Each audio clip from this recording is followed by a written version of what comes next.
మనం రోజు వాడే వాట్సాప్ ఉంది కదా, దాన్ని ఒక ప్రొఫెషనల్ టూల్గా, ముఖ్యంగా రియల్ ఎస్టేట్ ఫీల్డ్లో మన బ్రాండ్ను బిల్డ్ చేసుకోవడానికి ఎలా వాడుకోవచ్చో ఈరోజు దాని గురించే మనం వివరంగా మాట్లాడుకోబోతున్నాం.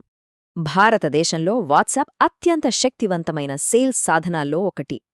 ఈ మాట వినడానికి చాలా సింపుల్గా అనిపించొచ్చు, కానీ ఒక్కసారి ఆలోచించండి. అసలు ఈ స్కిల్ మనకి ఎంత అవసరమో ఈ ఒక్క మాటతోనే అర్థమైపోతుంది. సరే, అంత పవర్ఫుల్ అని అంటున్నాం కదా, మరి దాంట్లో మాస్టర్ అవడం ఎలా? దాని గురించే ఇప్పుడు మనం తెలుసుకోబోతున్నాం. రైట్, ఇక విషయంలోకి వెళ్ళిపోదాం.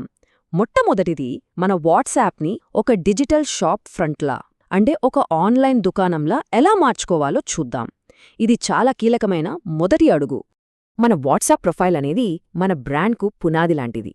దాన్ని పర్ఫెక్ట్గా సెట్ చేసుకోవాలంటే ఒక 4 విషయాలున్నాయి. ఇవి చాలా చాలా ముఖ్యం. ఫస్ట్, మన ప్రొఫైల్ ఫోటో, అది ప్రొఫెషనల్గా ఉండాలి.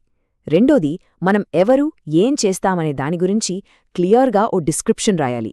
మూడోది, మన దగ్గరున్న ప్రాపర్టీస్ అన్నింటినీ చూపించడానికి ఒక బిజినెస్ కేటలాగ్ క్రియేట్ చేసుకోవాలి. ఇక ఫైనల్గా నాలుగోది, స్టేటస్ అప్డేట్స్. వీటిని చాలా తెలివిగా వాడుకోవాలి. ఓకే, మన ప్రొఫైల్ అయితే ఇప్పుడు సెట్ అయిపోయింది. ఇప్పుడు నెక్స్ట్ రెండో స్టెప్కి వెళ్దాం. అదేంటంటే 24 అవర్ మార్కెటింగ్. అంటే రోజు పెట్టే స్టేటస్ అప్డేట్ల ద్వారా మన బ్రాండ్ను ఎలా బిల్డ్ చేసుకోవాలి అనేది. అసలు ఈ స్టేటస్ అప్డేట్స్లో ఉన్న బ్యూటీ ఏంటంటే, అవి కేవలం 24 గంటలే ఉంటాయి. ఆ తర్వాత అవే పోతాయి. దీనివల్ల మనకి ఎలాంటి ప్రెషర్ ఉండదు. రోజూ ఫ్రీగా మార్కెటింగ్ చేసుకోవచ్చు. ఫర్ ఎగ్జాంపుల్, చిన్న చిన్న ప్రాపర్టీ వీడియోలు పెట్టొచ్చు, క్లయింట్లతో మీటింగ్స్కి వెళ్ళినప్పుడు ఫోటోలు పెట్టొచ్చు, కన్స్ట్రక్షన్ అప్డేట్స్ ఇవ్వచ్చు, లేదా సింపుల్గా మార్కెట్ ఎలా ఉంది అనే దాని గురించి చిన్న అప్డేట్ ఇవ్వచ్చు. ఇలా చేయడం వల్ల ఏమవుతుందంటే, మనం కంటిన్యూస్గా క్లయింట్ల మైండ్లో ఉంటామన్నమాట. రైట్, ప్రొఫైల్ అయిపోయింది, స్టేటస్ అయిపోయింది. ఇక మూడోది చాలా ముఖ్యమైన స్ట్రాటజీ. అదే పర్సనలైజ్డ్ మాస్ మెసేజింగ్. అంటే ఏంటంటే, ఒకేసారి చాలామందికి, కానీ ప్రతి ఒక్కరికి పర్సనల్గా వెళ్లేలా మెసేజ్ పంపించడం. దీని మనం బ్రాడ్కాస్ట్ లిస్ట్ ద్వారా చేస్తాం. ఇక్కడ చాలామంది కన్ఫ్యూజ్ అయ్యే విషయం ఒకటుంది. బ్రాడ్కాస్ట్ లిస్ట్ని, వాట్సాప్ గ్రూప్ని ఒకటే అనుకుంటారు. కానీ రెండిటికి చాలా పెద్ద తేడా ఉంది.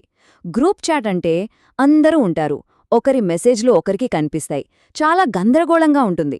కానీ బ్రాడ్కాస్ట్ అలా కాదు. మనం పంపే మెసేజ్ లిస్ట్లో ఉన్న ప్రతి ఒక్కరికి వాళ్ళ పర్సనల్ చాట్లో 1-to-1 మెసేజ్లా వెళ్తుంది. దీనివల్ల వాళ్లతో నేరుగా మాట్లాడుతున్న ఫీలింగ్ వస్తుంది. మరి ఈ బ్రాడ్కాస్ట్లను ఎప్పుడు వాడితే బెస్ట్ రిజల్ట్స్ వస్తాయి? ముఖ్యంగా ఏదైనా కొత్త ప్రాజెక్ట్ లాంచ్ అవుతుందంటే ఆ విషయం చెప్పడానికి, లేదా మంచి ఇన్వెస్ట్మెంట్ అవకాశాలను షేర్ చేయడానికి, అలాగే చాలా ఇంపార్టెంట్ మార్కెట్ అప్డేట్స్ ఇవ్వడానికి బ్రాడ్కాస్ట్ అనేది ఒక పవర్ఫుల్ టూల్. ఓకే, ఇప్పటిదాకా మనం 3 ఇంపార్టెంట్ విషయాలు మాట్లాడుకున్నాం కదా. ఇప్పుడు వీటన్నిటినీ కలిపి ఒక సింపుల్ యాక్షన్ ప్లాన్లా ఎలా మార్చుకోవాలో చూద్దాం. మొత్తం మనం మాట్లాడుకున్నదంతా సింపుల్గా ఈ 3 పదాల్లో చెప్పేయచ్చు: ప్రొఫైల్, స్టేటస్, బ్రాడ్కాస్ట్. గుర్తుపెట్టుకోండి, మన ప్రొఫైల్ అనేది మన డిజిటల్ షోరూమ్, స్టేటస్ ఏమో మన డైలీ మార్కెటింగ్ టూల్, ఇక బ్రాడ్కాస్ట్ మన టార్గెటెడ్ కమ్యూనికేషన్ పద్ధతి. ఈ 3 సరిగా వాడితే చాలు, వాట్సాప్లో పర్సనల్ బ్రాండింగ్ సక్సెస్ అయినట్టే. అయితే ఈ విశ్లేషణ ముగించే ముందు ఒక్క ప్రశ్న: రేపు పొద్దున్న మన క్లయింట్లు చూడబోయే మొట్టమొదటి వాట్సాప్ అప్డేట్ ఏంటి? దీని గురించి తప్పకుండా ఆలోచించండి. ఎందుకంటే విషయాలు తెలుసుకోవడం వేరు, దాన్ని వెంటనే ఆచరణలో పెట్టడం వేరు. అక్కడే అసలైన సక్సెస్ ఉంది.